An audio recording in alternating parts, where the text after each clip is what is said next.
रामकृष्ण हरी मंडळी, 2 दिवसांनी आषाढी एकादशी आहे आणि आषाढी एकादशीचा तुमचा जर उपवास असेल, उपवासासाठी साबुदाणा वड्याचा बेत करणार असाल तर तुमच्यासाठी आज खास अगदी सोप्या पद्धतीने रेसिपी शेअर केली आहे। तेलामध्ये न फुटणारा, कुरकुरीत, खुसखुशीत, आतून पोकळ, जाळीदार, पुरीसारखा टम्म फुगलेला साबुदाणा वडा जर उपवासासाठी बनवणार असाल, तर तुम्ही नवशिके असाल, नववधू असाल किंवा जर तुमची ही रेसिपी फेल जात असेल तर तुमच्यासाठी खास करून ही रेसिपी मी अगदी सोप्या पद्धतीने शेअर केली आहे। आणि हो, साबुदाणा वडा फुटतोय का तेलामध्ये, तेल शोषून घेतो का व मऊ पडतोय, तर तुम्ही ही रेसिपी व्यवस्थित पहा। आदल्या दिवशी रात्री साबुदाणा मी भिजत घातला। आपली आमटीची वाटी असते ना, त्या वाटीने इथे मी 2 वाटी साबुदाणा घेतलेला आहे। हे पहा, या वाटीने मी 2 वाटी साबुदाणा घेतलेला आहे। ही छोटी वाटी आहे। काही जण काय करतात, डायरेक्ट साबुदाणा भिजायला घालतात, पण असं न करता साबुदाणा आपल्याला स्वच्छ धुवून घ्यायचा आहे 2 पाण्याने। साबुदाण्यामध्ये पाणी ओतलं ना, लगेचच त्याचा वरचा पांढरा जो थर असतो, पीठ असतं ना, ते पूर्ण निघेपर्यंत व्यवस्थित असं चोळून साबुदाणा धुवून घ्यायचा आहे। खास करून साबुदाणा खिचडी बनवताना ही ट्रिक मात्र लक्षात ठेवा, कारण याच पांढऱ्या पिठामुळे आपली साबुदाणा खिचडी चिकट पूर्णपणे होते। 2 पाण्याने स्वच्छ असं मी साबुदाणा धुवून घेतलेला आहे। आणि यामध्ये आता पाणी आपल्याला किती ठेवायचं आहे माहिती आहे का? जर साबुदाणा खिचडी करत असाल तर साबुदाण्याच्या वरती 1 इंच येईल एवढं पाणी आपल्याला ठेवायचं आहे। आणि जर साबुदाणा आपण वडा करणार आहोत तर त्यासाठी पाणी आपल्याला थोडं कमी ठेवायचं आहे। 2 वाटी साबुदाणा घेतला होता, त्यासाठी मी त्याच वाटीने पाव वाटी होईल एवढं पाणी यामध्ये घातलं आहे। म्हणजे फक्त साबुदाणा बुडेल एवढंच पाणी आपल्याला यामध्ये ठेवायचं आहे। सेम व्हिडिओमध्ये दाखवलं आहे त्याचप्रमाणे करा। 5 ते 6 तास पुरेसे आहेत, पण मी आदल्या दिवशी साबुदाणा भिजवला होता, रात्रभर छान असा भिजला आहे, बघू शकता तुम्ही। दुसऱ्या दिवशी सकाळी बघू शकता साबुदाणा आपला छान असा फुलला आहे। अगदी 2 वाट्या साबुदाणा आपण भिजत घातला होता, त्याच्या दुप्पट झाला आहे, म्हणजे 4 वाटी साबुदाणा होईल एवढा झाला आहे तो। आणि याच्यामध्ये जरा सुद्धा पाण्याचा अंश नाही, पूर्णपणे तो फुलला आहे, पण कोरडा आहे, बघू शकता तुम्ही। एकदम मऊ झाला आहे। हातानेच बघा, तुम्हाला मी पूर्णपणे दाबून दाखवत आहे। परत त्याचा गोळा केला तर तो पूर्ण त्याचा आकार घेत आहे। इतका छान साबुदाणा आपला फुलला आहे, जरा सुद्धा त्यामध्ये पाण्याचा अंश नाही, पूर्ण कोरडा झाला आहे। साबुदाणा आपण स्वच्छ धुतल्यामुळे जरा सुद्धा याला पीठ लागत नाही। असा छान कोरडा आणि मऊ लुसलुशीत साबुदाणा जर आपला भिजला तर आपला साबुदाणा वडा अजिबात तेल पीत नाही, तेलामध्ये फुटत नाही, कुरकुरीत, खुसखुशीत, पोकळ असा होतो। मी खात्री देऊन सांगतो, जर साबुदाणा असा भिजवला तर तुमचा वडा अजिबात तेलामध्ये फुटणार नाही किंवा तो तेलही पिणार नाही। तेलकट न होता छान असे कुरकुरीत, खुसखुशीत होतात।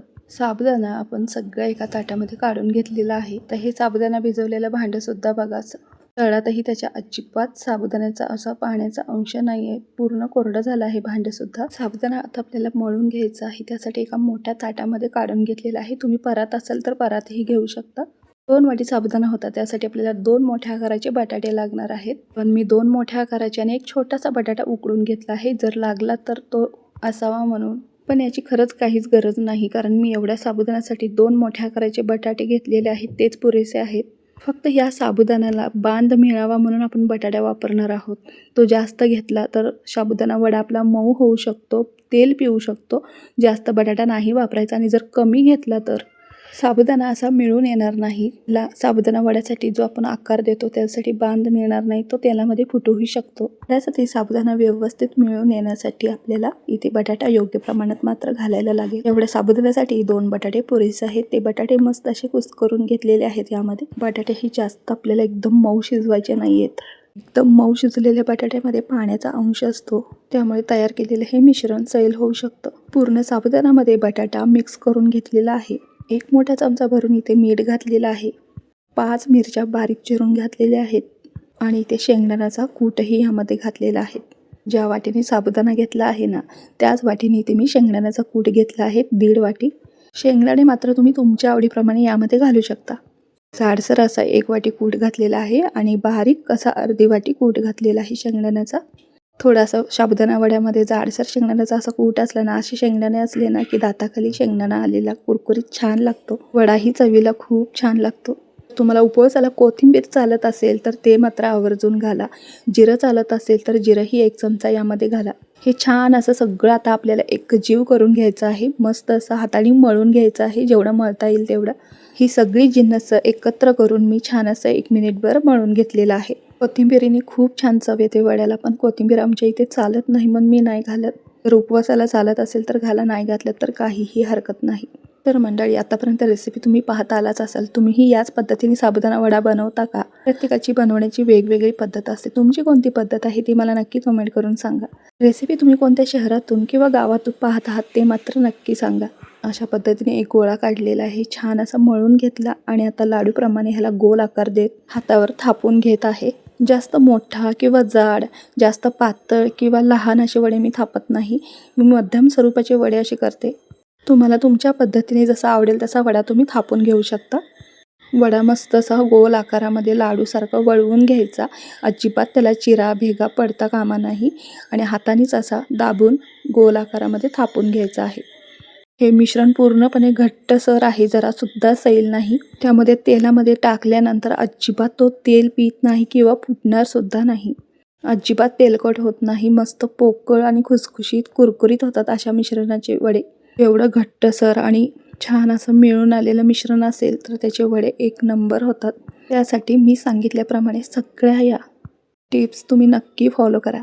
अत्यंत सोपी पद्धत सांगितली आहे. हे पहा, अशा पद्धतीने मी 4 वडे थापून घेत आहे. खरं तर आजपर्यंत तुम्ही बऱ्याच रेसिपी पाहिल्या असेल, पण या पद्धतीने तुम्हाला अगदी साध्या सिंपल घरच्या पद्धतीने वडा कसा बनवायचा तो दाखवला नसेलच. जर तुम्हाला ही रेसिपी आवडली असेल तर नक्की लाईक करा आणि तुमच्या मित्रमंडळींना रेसिपी शेअर करा. जर तुम्ही नवशिके असाल, नववधू असाल, साबुदाणा वड्याची ही रेसिपी पाहिल्यानंतर पहिल्याच प्रयोगात तुम्ही साबुदाणा वडा खूप म्हणजे खूप छान बनवाल, एवढी मात्र खात्री देते. असो, पुढे आता आषाढी एकादशी आहे. आषाढी एकादशी निमित्त साबुदाणा वड्याची ही रेसिपी तुमच्यासाठी खास करून शेअर केली आहे. जर तुम्ही पहिल्यांदाच रेसिपी पाहत असाल तर रेसिपीला लाईक आणि सबस्क्राईब करायला मात्र विसरू नका. तर बघा, आता सेम पद्धतीने इथे मी 5 वडे थापून घेतलेले आहेत. हे तयार केलेलं मिश्रण आहे ना, ते दिवसभर जरी तुम्ही ठेवलं ना तरीही त्याला पाणी सुटणार नाही किंवा ते सैलसर होणार नाही. असं घट्टसर राहील. कधीही या मिश्रणाचे तुम्ही वडे करून खाऊ शकता. तर गरम गरमच वडे खूप छान लागतात. त्यामुळे जेव्हा खायचं असेल तेव्हा तुम्ही वडे तळून अशा पद्धतीने करून खाऊ शकता. तर वडे तळताना तेल कसं असावं? तेल आपलं छान असं तापलेलं असावं, पण मंद आचेवर वडे आपल्याला तळायचे आहेत. सुरुवातीला तेल कडक तापलेलं असावं वडे सोडताना. वडे जेव्हा वरती तरंगतात तेव्हा मंद आचेवर करून आपण कुरकुरीत आणि खुसखुशीत होईपर्यंत वडा व्यवस्थित तळून घ्यायचा 1 मिनिटभर. वडा तळताना मात्र आपल्याला मंद आचेवरच तळून घ्यायचा आहे, नाहीतर मोठ्या आचेवर वडे वरून करपू शकतात आणि आतून तसेच कच्चे राहू शकतात. वडा तळताना कधीही वडे आपोआप वरती येतात तेव्हा समजून जायचं की वडा आपला आतून पोकळ आणि मस्त जाळीदार झाला आहे. सगळे वडे पुरीसारखे टम्म फुगले आहेत, बघू शकता तुम्ही. जेव्हा आपण वडे तेलामध्ये सोडतो तेव्हा अजिबात त्याला धारा वगैरे लावायचा नाही. तो आपोआप सुटला जातो आणि वरती येतो, तरंगतो, तेव्हाच आपल्याला परतवून घ्यायचं आहे. पण ही सगळी प्रोसेस आपल्याला मंद आचेवरच करायचं आहे. हा कच्चाच असताना तुम्ही जर तेलामध्ये तो परतायला गेलात तर तो तेलामध्ये फुटूही शकतो. जर असा वडा तेलामध्ये वरती आला ना तर समजून जायचा आपला वडा परफेक्ट झाला आहे. तर असा वरती आला की मंद आचेवर ना दोन्ही बाजूनी खरपूस असं कुरकुरीत होईपर्यंत वडा छान असा तळून घ्यायचा आहे. अशा पद्धतीने 2 बॅच मी तळून घेतलेले आहेत. राहिलेलं मिश्रण म्हणजे वड्याचं पीठ आहे ते मी नंतर वडे गरम गरम खाण्यासाठी करणार आहे, ते ठेवून दिलं. तर मंडळी, अशा पद्धतीने मस्त असा वडा आपला तयार झाला आहे. तुम्ही याच्यासाठी खोबऱ्याची चटणी बनवू शकता उपवासाची. दह्यासोबतही खूप छान लागतात. साबुदाणा वडा तर सर्वजणच बनवतात, पण ना जर तुमचे ही वडे तेलात फुटत असतील किंवा तेल पीत असतील, जरासुद्धा कुरकुरीत वडे होत नसतील तर ह्या टिप्स आणि ट्रिक्स म्हणजेच या पद्धतीने साबुदाणा वडा नक्कीच एकदा बनवून पहा. अजिबात साबुदाणा वडा तुमचाही बिघडणार नाही आणि दह्यासोबत खूपच छान लागतो हा वडा. काहीच करायची गरज नाही, चटणी वगैरे.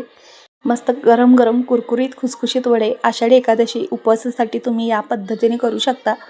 रेसिपी आवडल्यास लाईक करा आणि तुमच्या मित्रमंडळींना रेसिपी शेअर करा. त्याचबरोबर हाईप ही करायला विसरू नका. आणि अशा छान छान घरगुती चवीच्या, घरगुती सोप्या पद्धतीने घरच्या साहित्यातल्या रेसिपी महालक्ष्मी किचनमध्ये पाहायला भेटतील आणि त्या रेसिपी तुमच्यापर्यंत पोहोचाव्या यासाठी सबस्क्राईब करा, म्हणजे जेव्हा मी रेसिपी शेअर करते त्याची लिंक तुमच्यापर्यंत पोहोचेल.